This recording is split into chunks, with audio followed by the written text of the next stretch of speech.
Hello friends, welcome back to Gargi classes. Date आज की 30 नवंबर 2020 और देख लेते हैं इंपॉर्टेंट आर्टिकल्स इंडियन एक्सप्रेस के एक्सप्लेन पेज से। दो आर्टिकल्स आए हैं, दोनों में से एक आर्टिकल अपन डिस्कस करेंगे। वैसे तो दोनों आर्टिकल्स बहुत अच्छे से डिटेल में आप जानते हो, बट ये जो first article that is about farmers concern कि उनका बड़ा कंसर्न क्या है वो हम जानने की कोशिश करेंगे, और गवर्नमेंट के साथ में क्या चीज़ें नेगोशिएबल है और क्या चीज़ें नेगोशिएट करने के लिए गवर्नमेंट बिल्कुल भी एग्री नहीं होगी, और जो 3 फार्म बिल्स हैं उनका एक बार रिवीजन हो जाएगा। तो ये आर्टिकल डिस्कस करेंगे। ये वैक्सीन के लिए रोड मैप की बात कर रहे हैं, बिल्कुल भी काम का आर्टिकल नहीं है। एक बार रीडिंग आप मारना चाहो तो देख लेना, बाकी ये आर्टिकल अभी हम डिस्कस करते हैं। ठीक है, तो चलिए स्टार्ट करते हैं। देखो, जैसे हमें पता है फार्मर्स का प्रोटेस्ट चल रहा है अभी दिल्ली में, उन लोगों ने पड़ाव डाल रखा है। तो यहाँ पर राइटर बोल रहे हैं कि जैसे कि फार्मर्स ने प्रोटेस्ट फिर से शुरू कर दिया है। पहले तो एक बार शुरू हुआ था, बट उसके बाद में एक ब्रेक आया, फिर से स्टार्ट हो गए हैं वो। तो 3 न्यू एग्रीकल्चर रिलेटेड लॉज जो आए हैं उनकी वजह से ये कहीं ना कहीं आप देख सकते हो प्रोटेस्ट सामने निकल के आ रहा है। तो इसमें यहाँ पे बता रहे हैं कि जो रैली है उन तीनों रिफॉर्म बिल्स को ही अपोज करने के लिए है, और उनमें सबसे इम्पोर्टेंट जो है वो है the farmers produce trade and commerce promotion and facilitation act, FPTC act, जिसमें APMC मंडीज़ को बाईपास करके फार्मर्स किसी भी ओपन प्लेटफॉर्म पे अपने एग्रीकल्चर प्रोड्यूस को सेल आउट कर सकते हैं। तो मेन जो इशू है, कंटेंशियस जो लॉ कंसिडर किया जा रहा है इस पूरे प्रोटेस्ट में, तो वो है ये वाला। और बचे हुए 2 जो हैं वो कहीं ना कहीं अभी भी इनके लिए कंटेंशियस नहीं है। तो पहले तो हम 2 लॉज को जानेंगे और फिर उसके बाद में ये जो FPTC लॉ है, जो farmers produce trade and commerce promotion and facilitation act जो है, उसके बारे में हम डिटेल जानने की कोशिश करेंगे। और बात ये देखते हैं कि क्या वाकई में नेगोशिएशंस के लिए, बातचीत के लिए कोई दरवाजे खुले भी हैं, या फिर ये फार्मर्स एक एनर्जी वेस्ट कर रहे हैं। देखने वाली बात ये। तो सबसे पहले तो है 2 बिल्स के बारे में जानते हैं जो इस FPTC के अलावा है। देखो, फर्स्ट 2 बिल्स की अगर बात करें तो उनका कोई ज़्यादा इतना कोई सीरियस कॉज नहीं है फार्मर्स जिसके अगेंस्ट में जाएं। जिसमें पहला है the essential commodities amendment act, जिसमें आपको पता है कि सेंटर ने जो स्टॉक होल्डिंग की जो पावर थी, स्टॉक होल्डिंग को कंट्रोल करने की जो पावर थी, उससे हाथ हटा लिया। कहने का मतलब उसको फ्री कर दिया है। बस हाँ, कुछ एक्स्ट्रा ऑर्डिनरी सर्कमस्टांसेज अगर आ जाती हैं, फॉर एग्जांपल वॉर, फेमीन, या फिर कोई नेचुरल कैलेमिटी आ जाती है, तो उसकी वजह से, ग्रेवर नेचर की वजह से आप देख सकते हो कि वहाँ पर रिटेल प्राइस किसी भी कमोडिटी की अगर राइज हो जाती है, अगर हॉर्टिकल्चर है उसमें 100% तक का इंक्रीमेंट देखा जाता है प्राइसेस में, रिटेल प्राइसेस में महंगाई का देखे तो। और जो नॉर्मल नॉन पेरिशेबल जो प्रोडक्ट्स हैं एग्रीकल्चर प्रोड्यूस है, जैसे फिश सीरियल्स हो गए, पल्सेज हो गए, एडिबल ऑयल्स हो गए, उनकी प्राइस में अगर 50% का उछाल देखा जाता है तो तब जाकर के एसेंशियल कमोडिटीज़ अमेंडमेंट एक्ट का यूज़ किया जाएगा। और उसमें क्या किया जाएगा कि जो स्टॉक होल्डिंग है उस पर रेस्ट्रिक्शन लगाई जाएगी। अदरवाइज जो फूड स्टफ़ को कोई भी स्टोर रखना चाहता है उनको फ्री छोड़ा जाएगा। ठीक है, अब बात आ जाती है कि ये जो स्टॉक लिमिट है तो ये क्या सब पे अप्लाई होगी अगर अनअवॉइडेबल कोई एक अलग से कोई सर्कमस्टांस क्रिएट हो जाती है तो यहाँ पर राइटर ये बोलना चाह रहे हैं कि स्टॉक लिमिट जो है वो आप देखोगे उसमें भी छूट दी हुई है। मान लो कोई वैल्यू चेन पार्टिसिपेंट है, जैसे कि लेस बनाने के लिए पेप्सिको है, या फिर कोई भी फूड प्रोसेसिंग करने वाली इंडस्ट्री है, ठीक है, तो उन पर कोई स्टॉकिंग का कभी भी कोई केस में लिमिटेशन अप्लाई नहीं होगा। ठीक है, चाहे वो प्रोसेसर हो या फिर एक्सपोर्टर हो या फिर कोई भी अदर वैल्यू चेन पार्टिसिपेंट हो, वो अपनी क्वांटिटीज़ के बियॉन्ड से, मतलब अपनी जो ज़रूरतें हैं उनके हिसाब से स्टॉकिंग कर सकते हैं। और इनके अलावा जो कोई भी अगर ट्रेडिंग करता है, जो कोई भी स्टॉक होल्डिंग करने की कोशिश करता है, फॉर एग्जांपल कोई ट्रेडर है, तो उन पर कहीं ना कहीं लिमिट अप्लाई होगी। ये आप ध्यान रखना। अप्लाई किस पे हो रही है? ओनली टू द ट्रेडर्स, जो कि लेन देन करेंगे केवल स्टॉकिंग की, बेचा माल। ठीक है, बीच में अगर प्रोसेसिंग कर रहे हैं या कोई एक्सपोर्ट करते हैं या कोई वैल्यू चेन में पार्टिसिपेट कर रहे हैं कहीं पे, तो उन लोगों पर ये जो अनअवॉइडेबल सर्कमस्टांसेस में जो लिमिट्स स्टॉक होल्डिंग पे अप्लाई की जाएगी वो अप्लाई नहीं होती, केवल ट्रेडर्स पे होगी। आप ये ध्यान रखना। तो वो जो ट्रेडर्स होंगे जिन पे लिमिट अप्लाई होगी, वो अपनी क्वांटिटी से ज़्यादा स्टॉक को नहीं होल्ड कर पाएंगे। जितना उनका इंस्टॉल्ड कैपेसिटी है, जितनी डिमांड की रिक्वायरमेंट है, उसी के हिसाब से वो स्टॉकिंग कर पाएंगे। ठीक है, तो ये तो देखो फार्मर्स के लिए कोई कंसर्न का मैटर ही नहीं बनता, क्योंकि अगर कोई भी चीज़ फार्मर अगर प्रोड्यूस करता है और इसमें स्टॉकिंग रेस्ट्रिक्शन अप्लाई करे या ना करे, उस केस में अगर उनकी प्रोड्यूस किए मार्केट में एक अनलिमिटेड डिमांड बन रही है तो फार्मर तो खुशी होगा ना कि जितनी ज़्यादा डिमांड उसके प्रोडक्ट की बने उतना ज़्यादा अच्छा है। तो essential commodities act amendment act का तो इतना कोई असर है नहीं। अब बात करते हैं दूसरे एक्ट की, that is farmers agreement on price assurance and farm service act, जिसमें एम्पावरमेंट एंड प्रोटेक्शन की बात की जाएगी। इसको हम बोल सकते हैं नॉर्मली जो कॉन्ट्रैक्ट फार्मिंग है उसको प्रमोट करना। इसमें आप देख सकते हो कि कंसर्न एक एग्रीमेंट होगा जिसमें दो पार्टीज होंगी, एक तो फार्मर खुद और दूसरा होगा एग्री बिजनेस फर्म, जिसमें वो प्रोसेसिंग भी कर सकता है एग्रीकल्चर प्रोड्यूस की, या वो कोई बड़ा रिटेलर भी हो सकता है या कोई एक्सपोर्टर हो सकता है।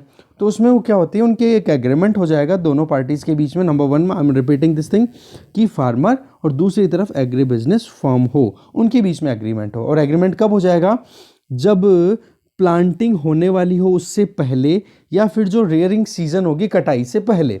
तो आप देख सकते हो इस पूरे सीजन में आपको पहले से प्रोडक्शन के लिए सप्लाई भी इंश्योर की जाएगी और जो क्वालिटी रिक्वायरमेंट है वो बात पहले फाइनलाइज हो जाती है उस एग्रीमेंट में। तो जो सप्लाई प्रोड्यूस जो होगा उसके लिए प्री डिटरमाइंड क्वालिटी के बारे में बात कर दी जाती है। ये तो डिमांड हो जाती है किसी की, भाई हमें अच्छी क्वालिटी चाहिए, ये तो एग्री बिजनेस फर्म है वो डिमांड करती है, और मिनिमम गारंटी दे दी जाती है प्राइसेस की फार्मर्स को। तो विन विन सिचुएशन हो गई। अगेन इसमें यहाँ पर कोई ऐसा कोई रैशनल निकल के नहीं आता कि जहाँ पे फार्मर्स ऑब्जेक्ट करें। इसमें तो आप केवल कॉन्ट्रैक्ट फार्मिंग को इनेबल कर रहे हो, जबकि आप देखोगे बहुत सारे ऐसे एग्रीकल्चरल प्रैक्टिसेस है जहाँ पर कॉन्ट्रैक्ट फार्मिंग ऑलरेडी चल रही है।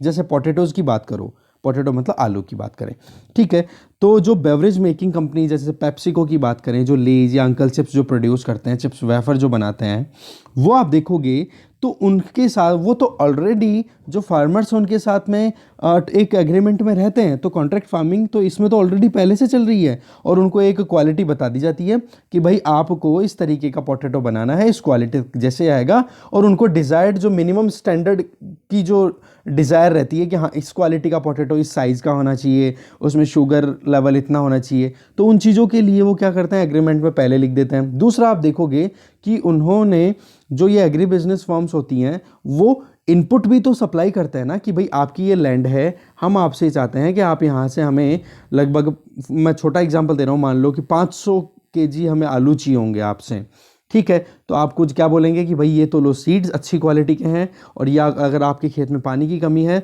तो ये लो एडवांस में पैसे पानी की व्यवस्था करो, और फिर उसके बाद में एग्री प्रोड्यूस हमें बाद में सप्लाई कर देना, और कम से कम हम आपसे 20 रुपये किलो के भाव से ले लेंगे। अब चाहे भाव मंडी में फिर कुछ भी चले, कोई फ़र्क नहीं रहता। तो इससे क्या होता है कि आप देखोगे कहीं ना कहीं फार्मर्स को भी एक एश्योरेंस मिल जाती है और कंपनी की रिक्वायरमेंट भी पूरी हो जाती है।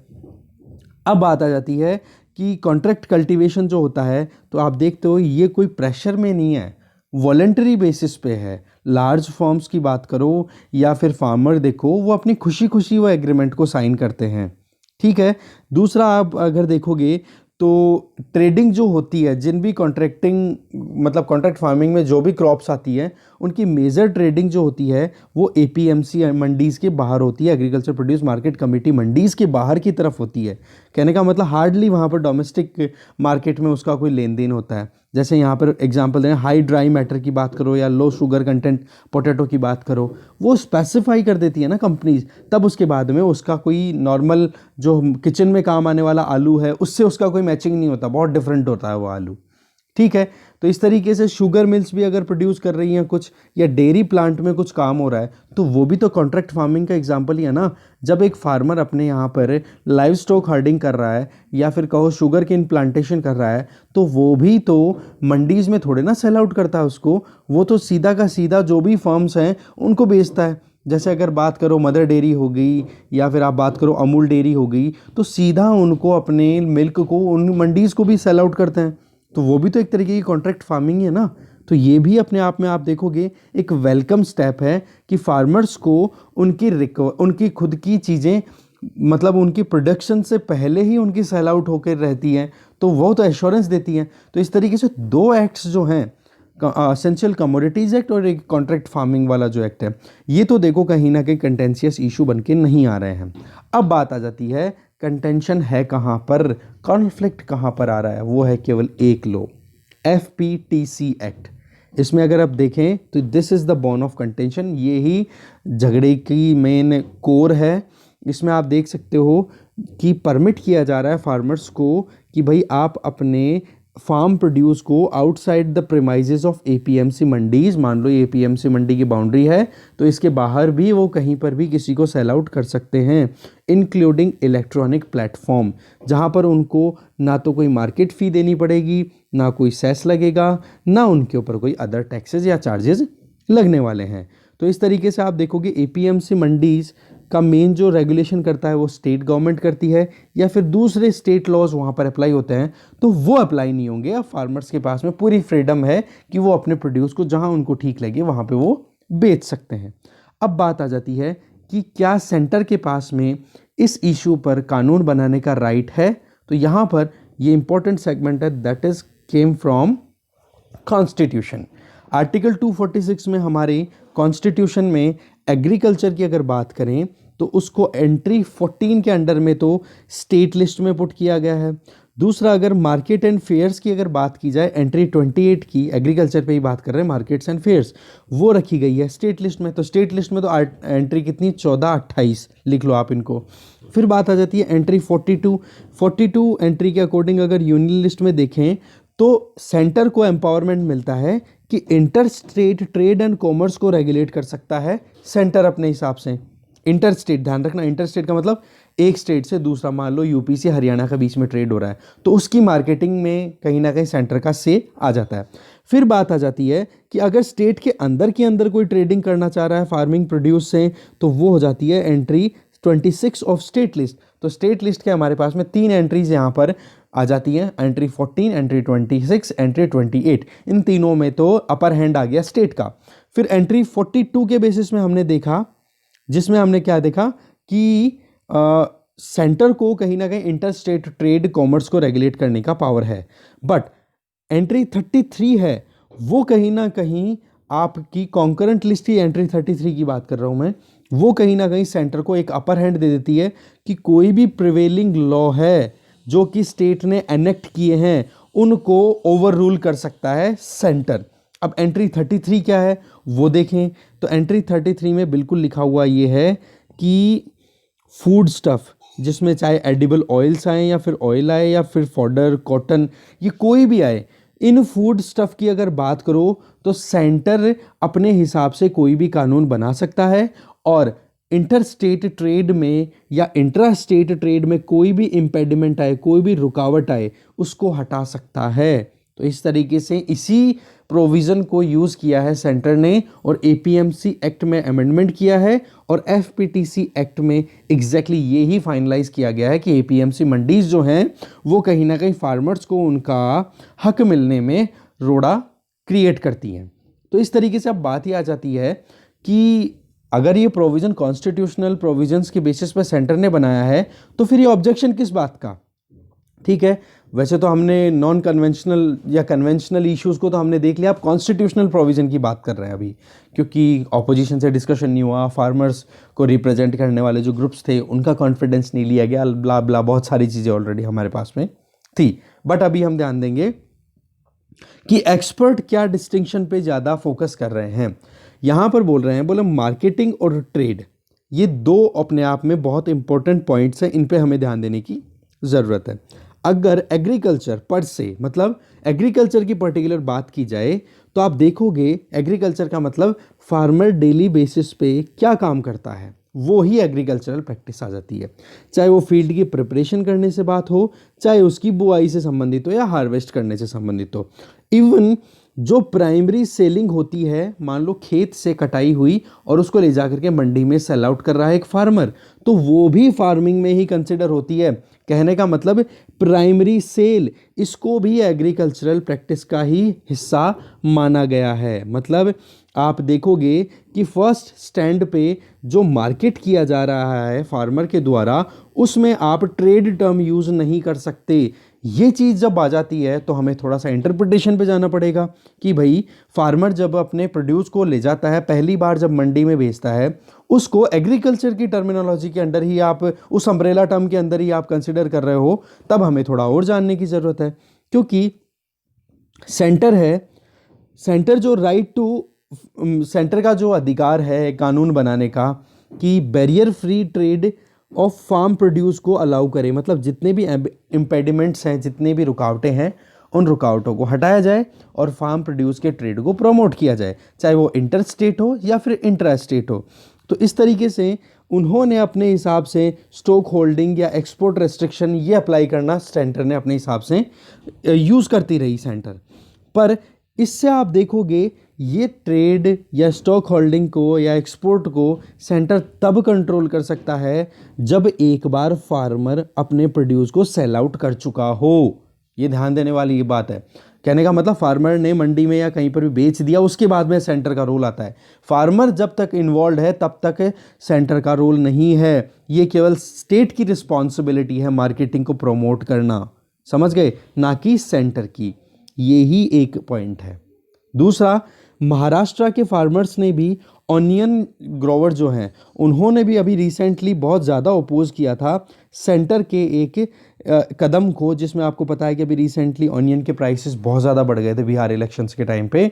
तो उस टाइम पे सेंटर ने एक्सपोर्ट पे बैन लगा दिया या फिर उन्होंने स्टॉक लिमिट भी इम्पोज कर दी थी।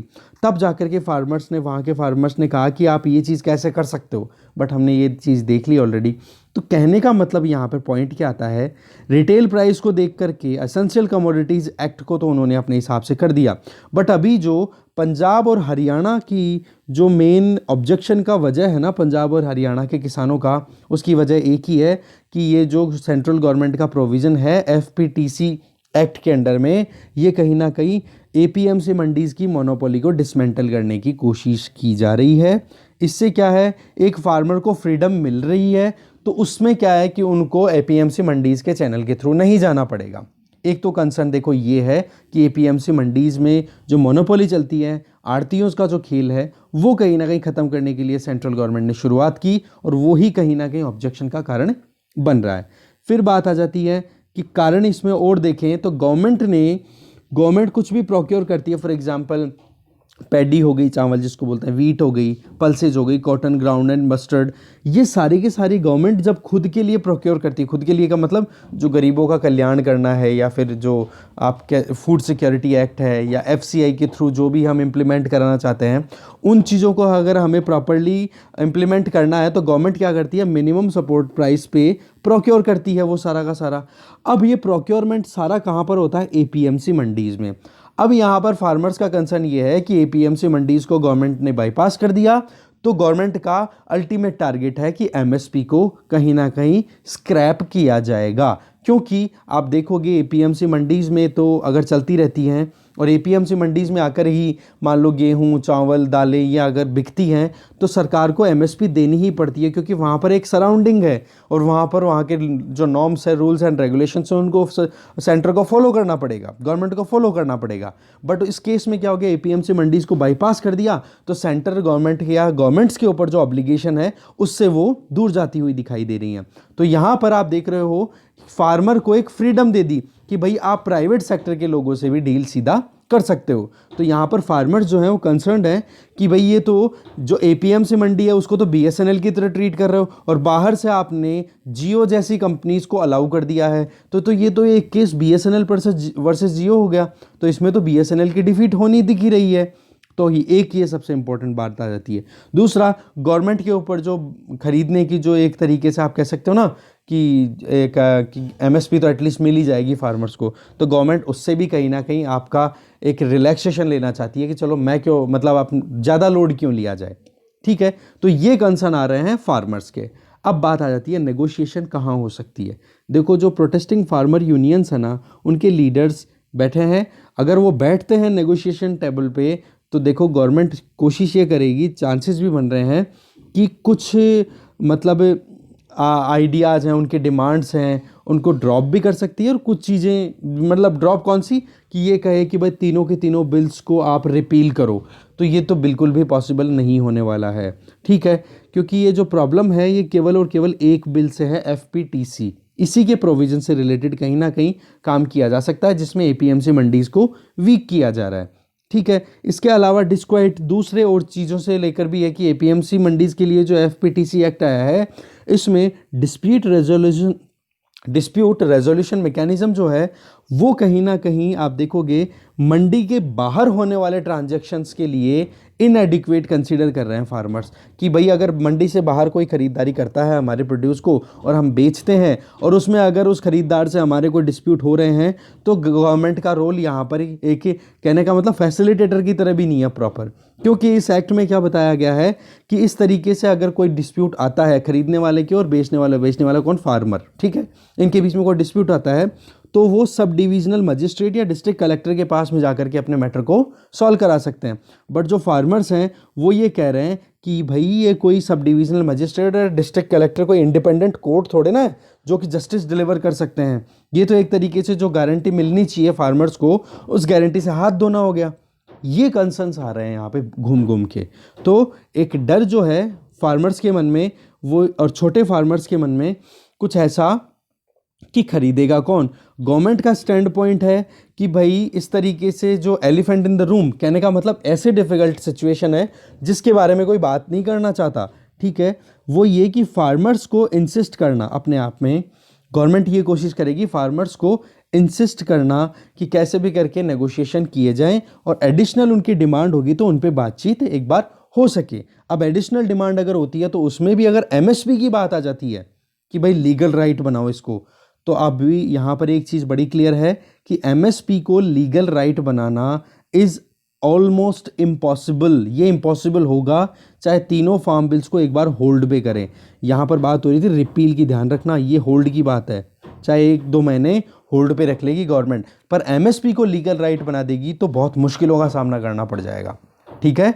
तो इस तरीके से ये डिस्कशन हमारा यहीं ख़त्म होता है। हमने पूरी डिटेल में जानने की फिर से कोशिश की। आई होप ये रिविज़न भी हो गया आपका, ठीक है। Thank you very much.